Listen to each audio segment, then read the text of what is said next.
Hi everybody, John here. Tonight, I just got this finished a little while ago and I thought that I would document it right now. This is a zero force motor, and it's got a timing wheel here, and the timing is 90 degrees off, so the motor is running in a neutral zero field. And so an explanation of that is normally the poles on the motor are facing this direction and on the other side the opposite direction, and you go across the top of the coils. But this motor doesn't work like that. This motor is completely different in that it's riding the flux lines that go around the outside of the coil like this. And so let me show you a drawing, and I don't want you to confuse this type of motor with this type of motor. This is just a plain old pushing motor or a puller. It's not a push-pull motor. This is a push-pull motor because it's pulling on one side and pushing on the other side. And you can see where the reed's mounted. I'm just using 1/2 of the motor to show you the demonstration. You normally would use a bipolar switch, so let's look at the wave and you can see what the difference is here. Let's expand this out a little bit.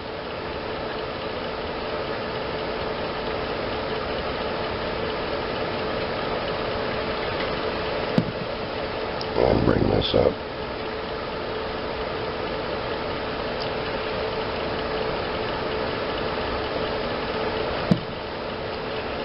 And in this signal, you see no AC generation at all.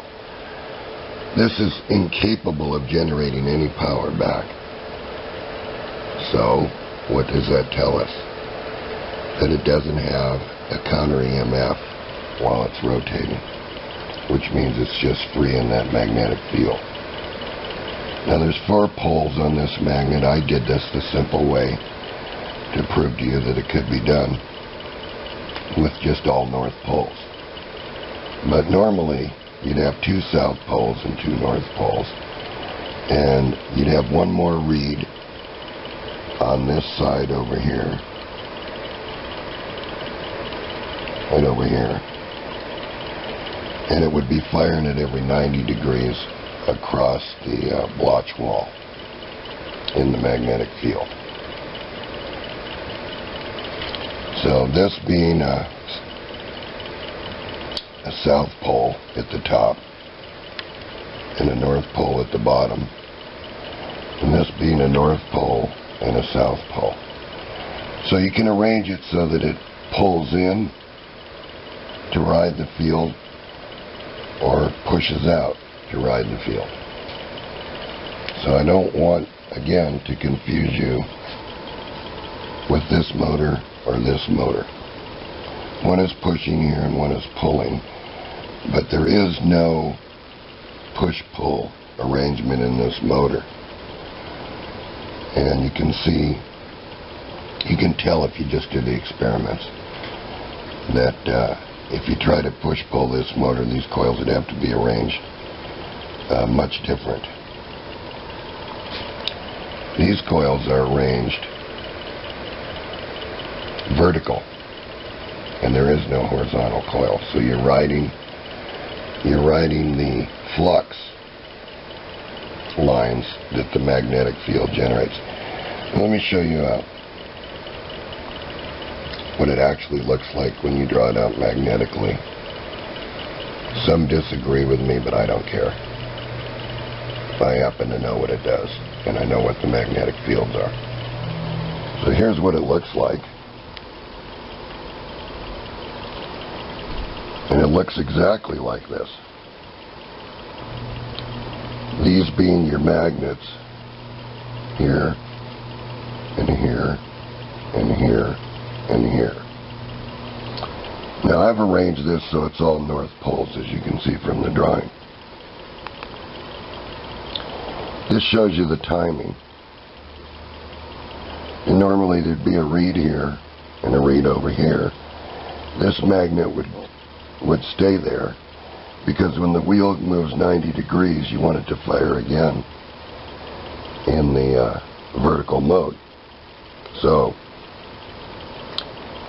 you're depending on how you wind this coil is where the neutral part of this coil, where these actually make a figure 8 loop. So they come out of one side and go in the center and come back out this side and come back down here. And you're riding these spins. So when you fire this motor, you're firing it at the neutral point, and it's pulling with a south pole down to this one and repelling with a north pole. Actually, it's pulling all the time. If you think about it, it's starting out at the neutral point and moving up to the top of the pole in both conditions. But it's free from any counter EMF because it can't generate anything. It can only pulse the coil. And the circuit's very simple with a reed switch. It's just a 1K resistor and a transistor that triggers it on. And it's got some horrendous spikes, as you can see over here.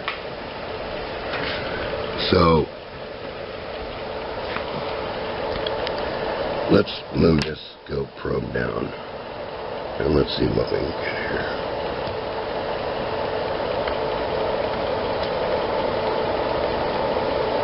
Get a better look at this wave.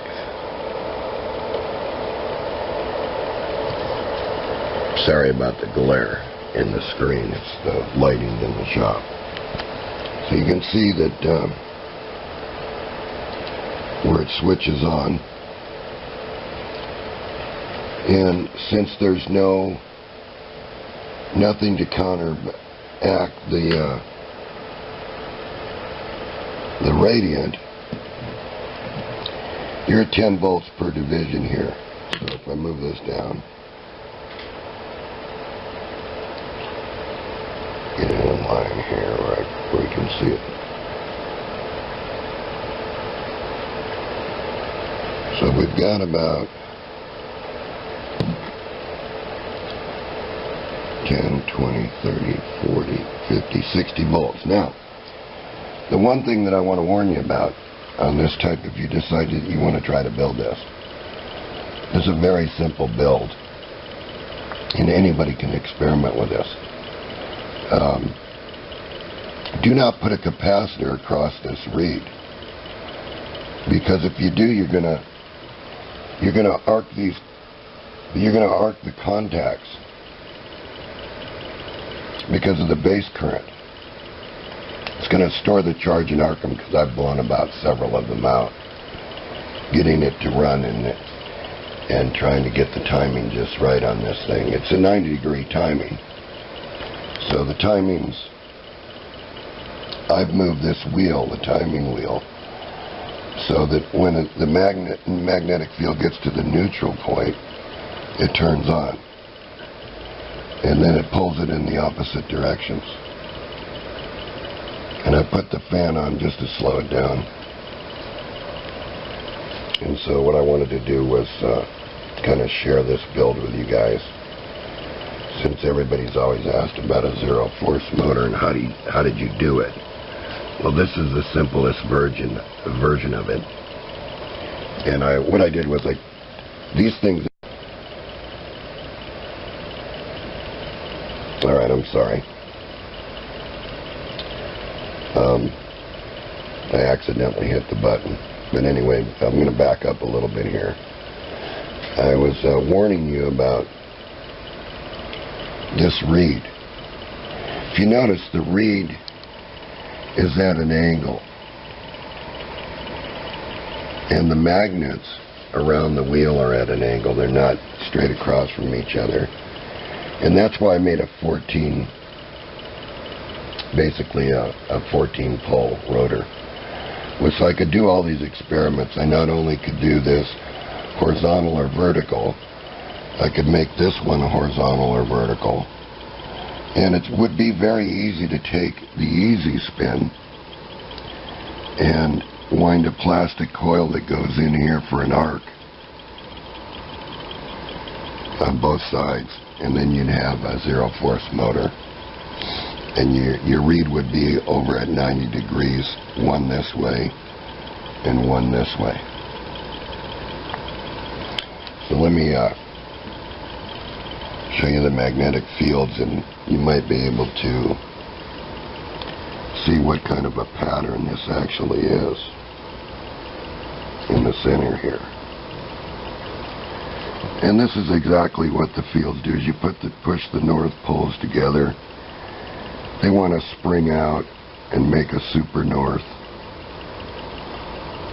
and they suck away from the normal poles.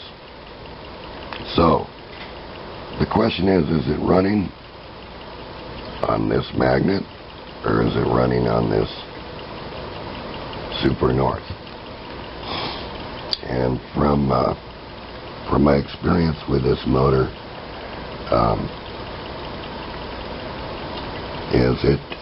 it does some really strange things, and it's very fast, and when it's done right, it's very powerful. It's a very high-speed motor. The original zero-force motor could easily do 10,000 RPMs with a lot of torque, and that was done with a bipolar switch, and I just didn't feel like doing a bipolar switch here. I just wanted to get it to run to show you that you could 3D print it.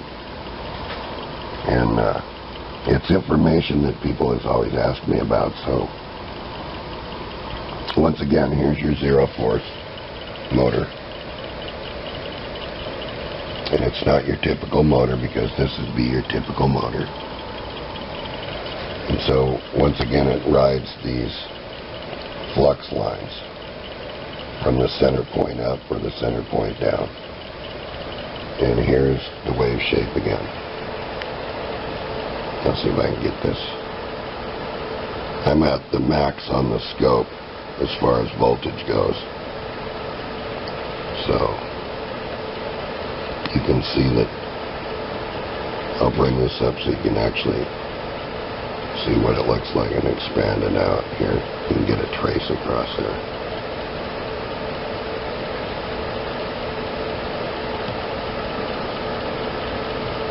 And you see no AC wave in here at all, or any semblance of it, because there is no generation on this motor, except if you capture these spikes. You can utilize these spikes because they're high voltage. And this is running on a lithium battery because I wanted to see how it operated, if it affected the lithium at all. It does seem to. But then I'm not trying to charge it with that spike either. So anyway, that's a zero-force motor. And thank you all for just watching, and I hope I helped you with this. Till next time, bye.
direction, and on the other side the opposite direction, and you go across the top of the coils. But this motor doesn't work like that. This motor is completely different in that it's riding the flux lines that go around the outside of the coil like this. And so let me show you a drawing, and I don't want you to confuse. We'd use a bipolar switch. So let's look at the wave, and you can see what the difference is here. Let's expand this out a little bit.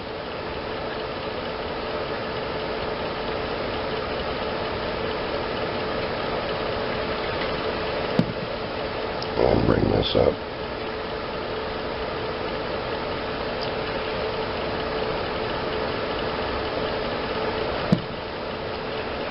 And in this signal, you see this type of motor with this type of motor. This is just a plain old pushing motor or a puller. It's not a push-pull motor. This is a push-pull motor because it's pulling on one side and pushing on the other side. And you can see where the reed's mounted. I'm just using one half of the motor to show you the demonstration. You normally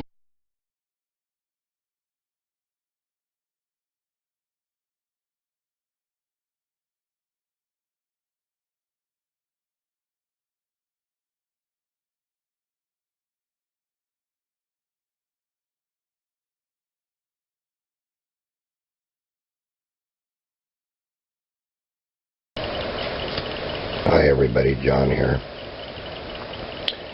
Tonight, I just got this finished a little while ago and I thought that I would document it right now. This is a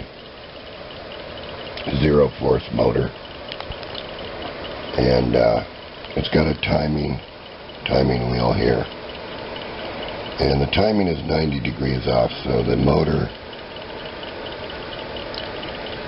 is running in a neutral zero field. And so an explanation of that is normally the poles on the motor are facing this